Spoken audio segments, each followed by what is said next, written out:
Hi, my name is Chef Alvaro Lima, and I am the corporate chef at Unilever Food Solutions.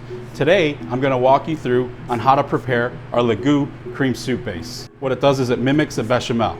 With the rising increase in demand on cream, this is a much cheaper alternative. This product is extremely versatile. You can use it for so many different applications. We have 3.5 cups of water, 1 cup of mix, and we will go ahead and mix it, and you're really just whisking it in. Another key benefit about this product is that if you wanted to prepare it well in advance, you absolutely could, and then you could freeze it.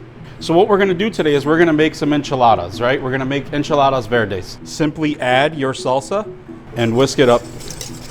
And now we're going to start building. I'm going to take some tortillas, and we're simply just going to stuff them with the basic ingredients, like chicken and cheese. I have some Oaxaca cheese here, which is nice and beautiful. It melts and shreds easily. You could use cheddar, you could use chicken, you could use pork, you could use chorizo, you could use potatoes.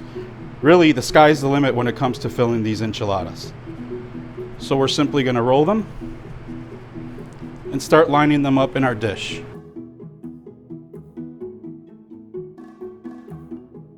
And then to finish, we will add our enchilada sauce. And then you will simply just take this and pop it in the oven to bake. Because who doesn't love a cheesy dish? Now this would go in the oven, and here is our beautifully baked casserole of green chicken enchiladas. Simply garnish with some cilantro and some additional Mexican cheese.